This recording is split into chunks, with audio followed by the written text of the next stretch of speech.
The car market is crashing, which is excellent news if you're somebody who's wanting to buy a car in the near future. But it does mean that if you're wanting to buy a car today, and if depreciation is top of mind for you, it can make the process of navigating the car buying process much more difficult. Because in a crashing car market, which cars are going to hold their value best? And that's the question that so many people are asking. And so in this video, I'm going to be breaking down a handful of the best cars to buy in this current crashing car market. Cars that if you were to buy today, and if the car market was to continue to fall, which I believe it will, these are cars that I do believe are going to remain stable, at least compared to the overall car market. Now, whenever we're looking at cars that are going to hold their value compared to the overall car market, there are sort of two schools of thought for approaching this type of question. The first school of thought is the idea of buying a car that has already depreciated significantly in price.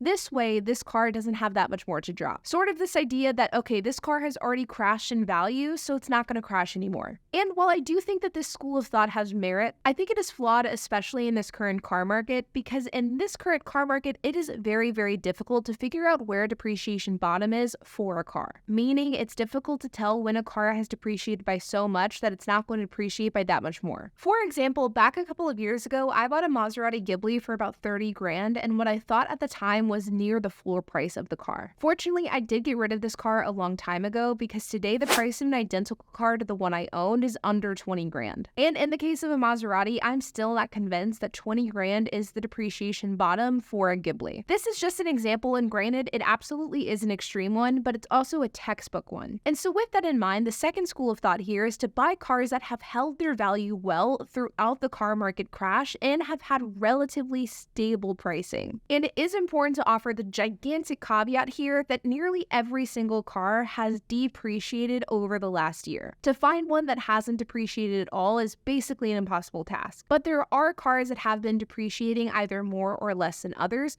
and you want to find a car that has been depreciating less and has also shown price stability throughout the last year of the car market crashing. And while with this school of thought, you're definitely not going to be guaranteed that you're not going to lose any money on depreciation, you are going to be protected from large amounts of depreciation very, very quickly. And so with this in mind, I believe that the first car that's worth buying in a crashing car market is Toyota. Probably not a shock to anybody who's watching this video. Now, Toyota has gotten extremely expensive, so if you're looking for a value buy, Toyota most likely isn't going to be it. And while Toyota did see higher than normal appreciation during the car market boom from 2021 to 2023, they are also seeing slower than normal depreciation between 2023 and present day. And similar to other makes and models out there, not all cars are created equal, and some cars are going to depreciate or appreciate at a faster or slower rate, and Toyota definitely falls into this category because not all Toyotas depreciate slower than other makes and models, but Toyota Tacomas, Toyota 4Runners, as well as Toyota Tundras do.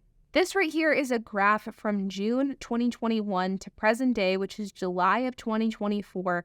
And you can see that while the majority of cars, with the exception of the Tundra, are following the general trends of the overall car market, you can see that in recent months, these different cars have depreciated or appreciated at different rates. But I want to zoom in to over the last year, and here you can get a better idea of how these cars have been affected by the car market crash, which has spanned from about June of last year to present day. And you can see that while the overall Car Gurus index is down 9.2% year over year, keep in mind that the overall car market is down about 8.9% year over year. The Tundra is down only 1.48%. The 4Runner is down quite a bit more, but is still below average at 7.61%. And the Toyota Tacoma is down 3.69%.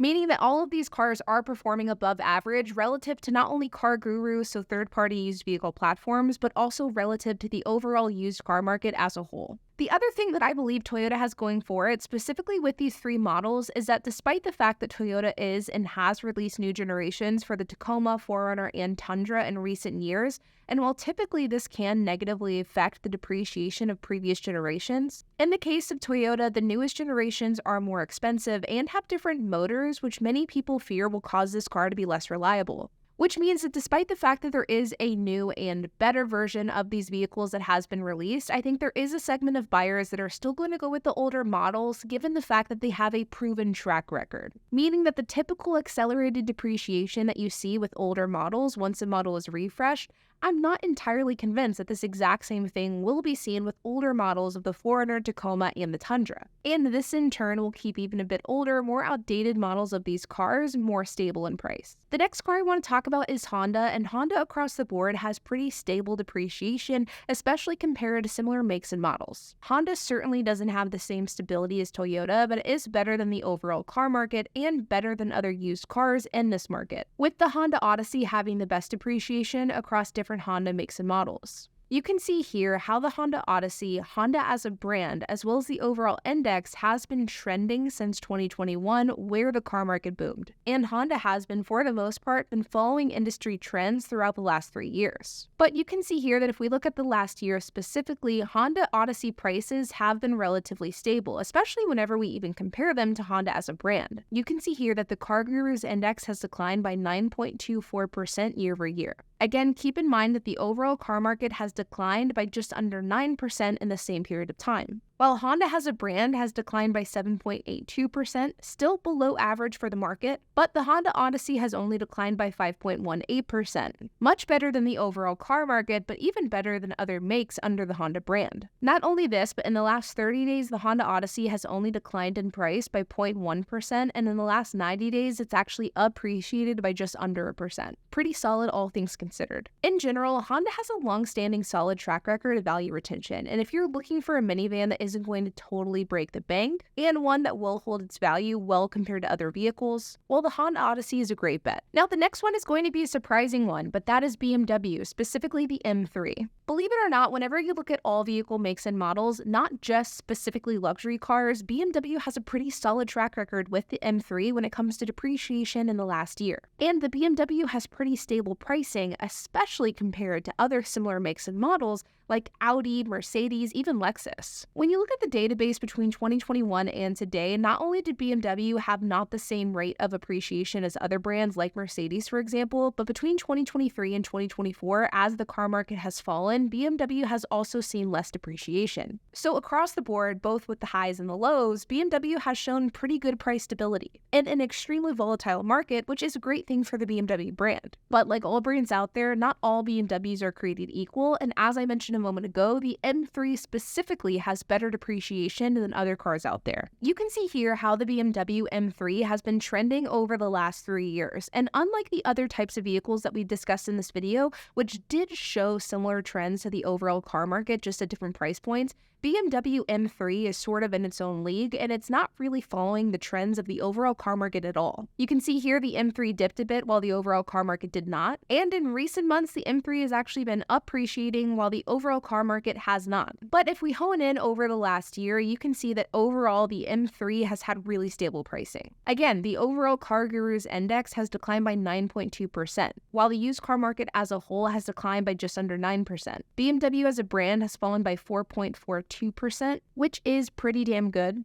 But the M3 has actually appreciated by 4.37%. And even if you take away this little appreciation notch that we've seen in the last month or so, BMW has still been incredibly stable over the last year. Now, these are the cars that if we take into account the data alone, it shows us that these vehicles are depreciating at a slower rate compared to other makes and models. But this certainly doesn't mean that these are the only cars that you should be considering buying in this current car market. In fact, I buy cars all the time and I don't own any of these vehicles, except the 4Runner, but that doesn't really count. So when it comes to buying cars that are going to retain their value, or at least retain their value better, even in a crashing car market, these are some of the key things that you're going to want to keep in mind. What is the long-term depreciation trends of this brand? If a brand has a history of holding its value poorly, then that's a brand that will most likely not hold its value well in the future either. Buying a car below market value is also a great way to provide a safety net for a vehicle purchase. If you buy a car at a discount, this provides a buffer between the actual value of the car, the amount that you paid for the car, and the depreciation that that car sees. And of course, reliability. Reliability and depreciation oftentimes go hand in hand. Cars that typically hold their value better are cars that have just better reliability track records. And while this isn't always the case, I mean, just look at BMW, but oftentimes reliability is correlated with value retention, which is one of the reasons why Toyota is almost always a safe bet when it comes to depreciation.